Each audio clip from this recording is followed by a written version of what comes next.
A teoria dos Anunnakis é que a gente é meio que uma raça criada por um grupo de alienígenas que fez a nossa raça para minerar ouro e outras coisas para eles. E a gente era meio que uns macacos lá, escravo. E um deles viu nós e quis libertar. E aí meio que, né, fez a gente despertar na consciência. E por isso a gente foi expulso desse local ali de mineração de ouro e tal. Faz algum sentido essa teoria? Cara, a teoria do Gênesis da Bíblia é igual, né? É a mesma coisa. Mas só aí, que... mais uma vez eu faço a pergunta. Então, sentido, não tem nenhum tipo de prova a não ser os desenhos lá dos sumérios e o surgimento da escrita, né? A escrita cuneiforme surgiu com os sumérios. Então, cara, os caras do nada começaram a escrever, começaram a construir coisas, começaram a, sei lá... Tipo, deu um salto. Deu um salto e os caras desenhavam lá umas coisas. Tem desenho, por exemplo, de hieroglifos, né? Que são naves espaciais, são uns helicópteros, assim, sabe? Uns jatos, umas coisas assim, que é ultra antigo. Como é que os caras desenharam esse formato lá naquele tempo, sabe? Então, tem questões que meio que a gente não consegue responder também da antiguidade. E isso nos leva a pensar, será que existiu uma outra civilização antes de nós, há muitos e muitos milênios atrás, que possa ter chegado num auge tecnológico e sucumbiu? E aí a gente tem os mitos, né, de Atlantis, que afundou e tal. Tu já assistiu aquele Civilizações Pré-Históricas, pô, que é uma explicação que seria diferente da... Como é que é o nome? É do Dan Hancock? Isso, esse cara aí. Sim. Esse cara, já assistiu isso aí, cara? Já. É muito louco e bem fundamentado, né, cara? Então, essa teoria, cara, pra mim ela é uma das melhores, assim, pra dar uma explicada um pouco mais plausível pra todas essas construções, todas essas questões. Porque a gente teve um salto inexplicável de consciência, cara. Não sei se tu já visitou, mas aqui em Floripa tem a trilha do Dolmen da oração, né? Tem um lugar ali que tem monolitos ali de pedra que... Inclusive, eu tava lá com o Robert Edward Grant. Robert Grant, ele é um americano que também fala dessas coisas. Tu esteve lá com ele. E aí o Robert fez uma descoberta enquanto a gente tava lá de que o Dolmen, não só o Dolmen, mas tem outras pedras nas pontas da praia que sincronizam com Orion, com a constelação de Orion. Que é as famosas Três Marias, né? O cinturão de Orion. Então, e sincroniza com as pirâmides lá principais do Egito e toda aquela... E com o solstício. Eu fui lá no solstício e daí o sol passa num lugar... Vocês estão ligados? Isso aí é aqui em Floripa, velho. É uma loucura, mano. O sol passa num lugar lá... Mano, muito... Tipo, como é que uma civilização de sei lá quantos anos atrás... Tempo, não digo nem que fazer os alinhamentos, né? Porque eles tinham bastante tempo pra fazer isso, né? Mas como é que transportaram aquilo, né, cara? Hoje em dia a gente teria dificuldade de fazer um negócio daqueles, né? Tipo as pirâmides, né? As pirâmides, cara, acho que a teoria mais plausível de como foi construída as pirâmides é por tecnologia de levitação sonora. Levitação sonora? Sonora. Por exemplo, exemplo, o que seria uma levitação sonora? Se você pegar um didgeridoo, né, que é aquele instrumento da Austrália, assim, que faz um... se você pegar aquilo lá, um grandão mesmo, e botar uma pedra na ponta dele e fazer... se a pedra tiver a densidade correta, ela vai levitar. Você consegue transportar ela com o som do didgeridoo, assim, sabe? Entendi. Porque tipo, por frequência de vibração. Por frequência de vibração acontece um efeito chamado anulamento de fase. E aí é tipo, quem faz mix e master de música vai saber do que eu tô falando. Tipo, uma onda tá indo pra baixo, a outra tá indo pra cima, e quando elas se encontram, elas zeram, sabe? Então, tipo, sei lá, por que pontes mal projetadas caem por causa do vento? Exato, exatamente isso. Começa a balançar porque muito balança, louco. Daí quando entra no ponto de ressonância daquilo, o negócio... Buf. E parece que tá quebrando uma lei da gravidade quando tu olha, né? Tu olha, tipo, cara, tá batendo vento de lado na ponte e o bagulho virou uma Maria Mole. Parece que sim, mas na verdade é um efeito físico real. E isso rola com o som. Pô, isso é uma explicação muito louca. Né? Porque com o som tu consegue fazer o negócio dar uma levitada, só que é lógico, daí você precisava de um didgeridoo, porra, lá da Austrália até no Egito, 20 pajés soprando. Então assim, os tibetanos, eles têm a mesma questão, né? Eles têm uns negoção enorme, assim, que eu não vou saber o nome, mas é uns trompete pet gigante, assim, vamos dizer. E esses caras conseguem tocar por horas, né? Por horas. Tipo, então é uma coisa que às vezes, pô, tem 20 caras ali com um mega instrumentão gigantesco. Daí o pessoal vai falar, mas não tinha árvore desse tamanho lá no Egito. Tudo bem, não tinha mesmo. Por isso que é uma teoria, né? Então eles teriam que talvez trazer de outro lugar. Cara, alguém talvez já eles teriam que fazer tipo isso de um outro jeito, sabe? Alguém já reproduziu esse tipo de experimento aí? Tem vídeo com o disso? didgeridoo? Tem, com o didgeridoo Caralho, tem. como é que eu nunca vi isso, velho? Não, com o didgeridoo tem, cara. Tu coloca ali, a coisa mais fácil é com uma folha, né? Uma folha, ela gruda ali e não sai mais, até tu parar de tocar. Mas eu já vi com pedra. Só que é um didgeridoo com uma boca desse tamanho no final. E um cara que tem a propriedade. Um cara que tem uma propriedade e uma pedra tipo assim, ó. Uma pedra mais ou menos assim, sabe? E o negócio levita mesmo, ele vai indo pros lados, assim. Então, existe esse efeito. E hoje em dia é estudado na ciência a levitação sonora. Justamente por esse efeito. Eles colocam vários alto-falantezinhos assim, todos convergem para um ponto central, e daí eles colocam umas bolinhas assim, elas ficam voando no ar. Tipo, levitando mesmo.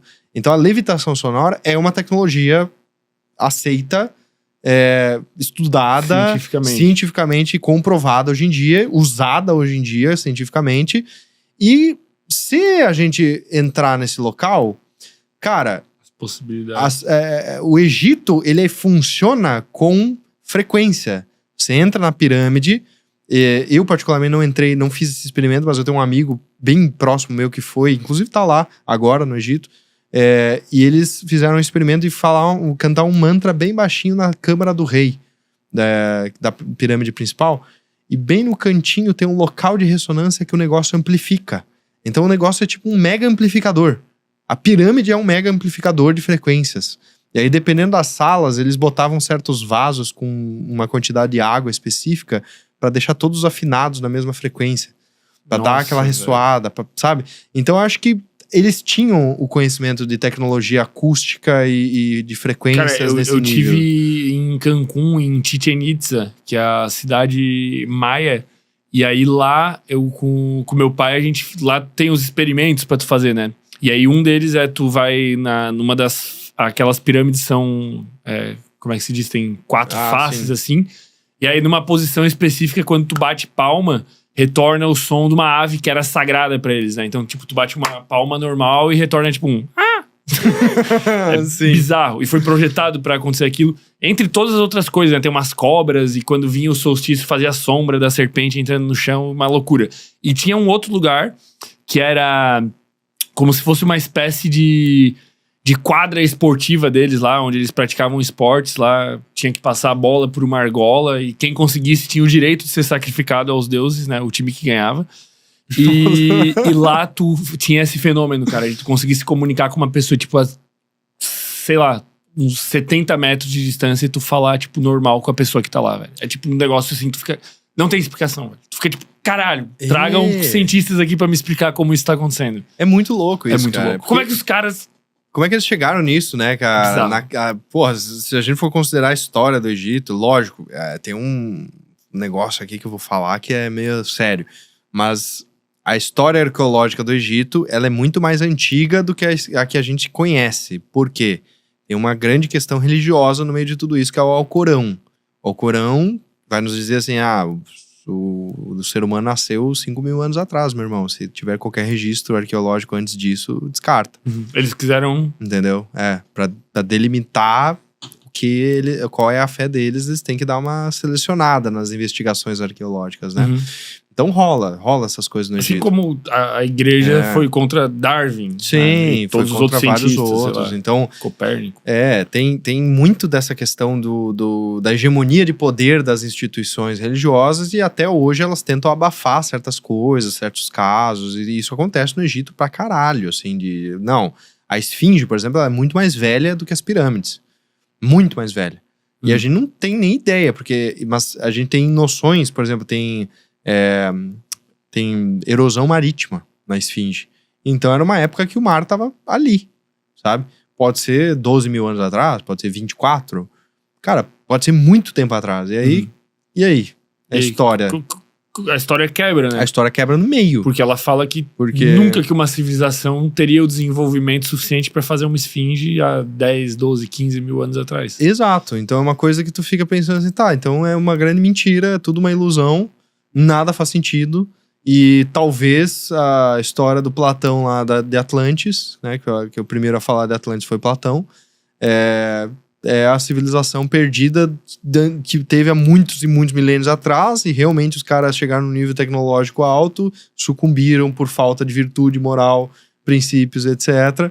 E aí a gente dá o loop em volta pro primeiro ponto, porque a ideia é meio que essa. Se a gente desenvolve tanta tecnologia, em algum ponto a gente cai, que foi o que aconteceu com o Egito, que eu até tinha começado a falar, depois eu troquei o assunto, que Cleópatra, ela tá mais perto de nós do que ela tava do auge do Egito. E justamente essa questão nos leva a refletir que o Egito teve um tempo de auge e ele foi decaindo. Lá na 18ª dinastia ele já tava ferrado.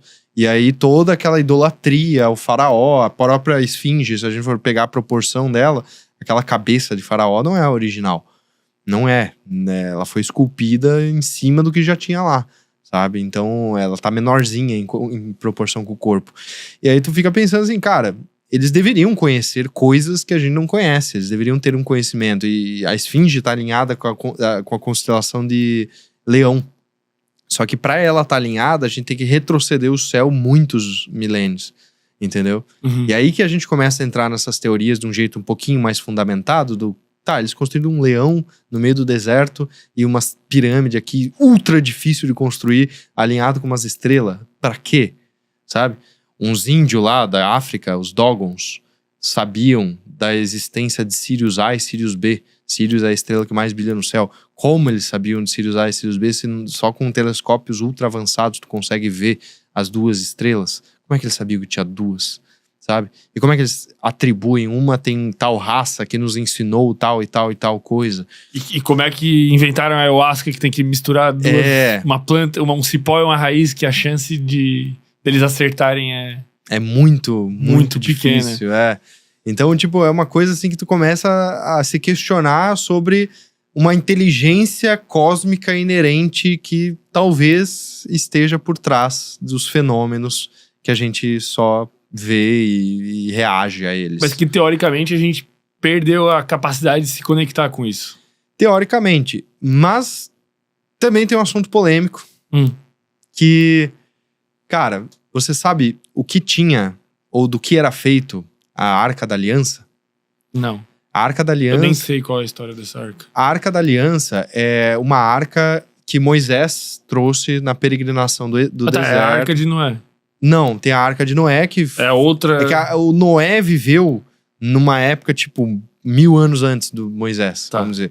E aí, Moisés... Mas existe, isso é com registro histórico, vamos dizer assim. São registros de uma realidade. O registro histórico é a questão da Bíblia, a questão dos vários manuscritos de vários locais que falam mais ou menos a mesma história e que tal. houve um grande dilúvio, blá, blá, blá. Isso, é tipo esses registros primitivos e arcaicos da humanidade. Só que como tem vários em diferentes pontos e diferentes cavernas, eles meio que apontam para uma mesma direção. Lugar. Daí a parte do Antigo Testamento, que é a parte dos hebreus e tal, ele é um pouquinho mais fácil de rastrear, porque o hebraico também é número, né? As letras hebraicas também são números. Então eles copiavam uma linha, o copista ia lá, copiava a linha, fazia o cálculo e tinha que dar aquele número. E isso evitava erros, né? Então é um pouquinho mais fidedigno, os textos eles batem melhor, sabe? Todos eles. Então tem esse ponto, tá? E nos textos originais, a Arca da Aliança, que tinha lá o maná, o cajado do Moisés, os 10 mandamentos, não sei o que era o item místico lá deles, eles falam que ela era feita, ela e o templo também, que eles entravam lá pra falar com Deus e tal, era feita com acácia. Com o quê? Acácia. Acácia? O que é acácia? É uma madeira que tem DMT. Que é a molécula que tem na ayahuasca. Que dá onda, né? Então, você começa a ver que cara, tem alguma coisa aí. Tem coisas, tem enteógenos, tem substâncias no meio da história. sabe? Tem substâncias no meio da história, sabe? Tem registros de cannabis em templos judaicos também, de que eles queimavam cannabis lá pra, né, fazer as orações e tal. Então, tem gente que até diz que alguma das visões ali que essa galera tinha estaria atrelado, né? Teria muitas características. Teria. E tem gente que também vai trazer a teoria de que a hóstia original da Santa Ceia era um cogumelo, né? Era um cogumelo específico. Mas são questões a serem debatidas, né? O próprio Papai Noel tem a ver com a história dos cogumelos né, e dessa coisa toda. O Natal tem a ver com isso. Mas a grande questão é que dificilmente a gente vai encontrar essas respostas, né? E inclusive parece que existe uma morosidade proposital, assim, né? Uma assim, tipo... Não parece que as pessoas querem responder, né? Porque com a tecnologia que a gente tem hoje, a gente poderia ir lá no Peru, onde tu falou, lá e investigar as catacumbas que ninguém quer investigar. A gente poderia... Deve ter coisas que já sabem que não vêm à tona, por exemplo. E que nem a gente tava falando da Esfinge, né? Tem uma outra questão. A Esfinge tem uma câmara embaixo dela, fechada, secreta, que ninguém fala o que tem lá. Só que, cara, o diretor do sítio arqueológico de Saqqara é um cara que tá lá há 30, 40 anos, nem sei quanto tempo o cara tá lá, e ele não pode deixar um grupo de americanos chegar lá com a tecnologia de ponta pra fazer o ultrassom e não sei o que, investigar. Porque, cara, tem que ser primeiro investigado, se bate com o Alcorão, se dá, né, dentro da religião deles é possível e tal. Mas tu acha que a tendência é acontecer o quê?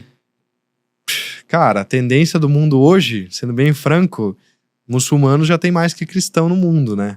Então eles estão crescendo mais, eles provavelmente vão dominar, vão invadir a Europa ali. Já estão invadindo. Eles estão com problemas sérios, inclusive, disso daqui. Mas não vem ao caso. É uma questão cultural deles ali, eles... Acho que até kármico deles, isso. Eu acredito muito nisso, cara. Karma da nação mesmo, sabe? Então eu acho que tem uma questão kármica ali forte da Europa estar perdendo força e potência. Dominaram todo mundo e agora estão sendo dominados. Vamos lá buscar nosso ouro em Portugal. Tipo isso. Vamos lá. Vamos invadir o Vaticano. Entendi.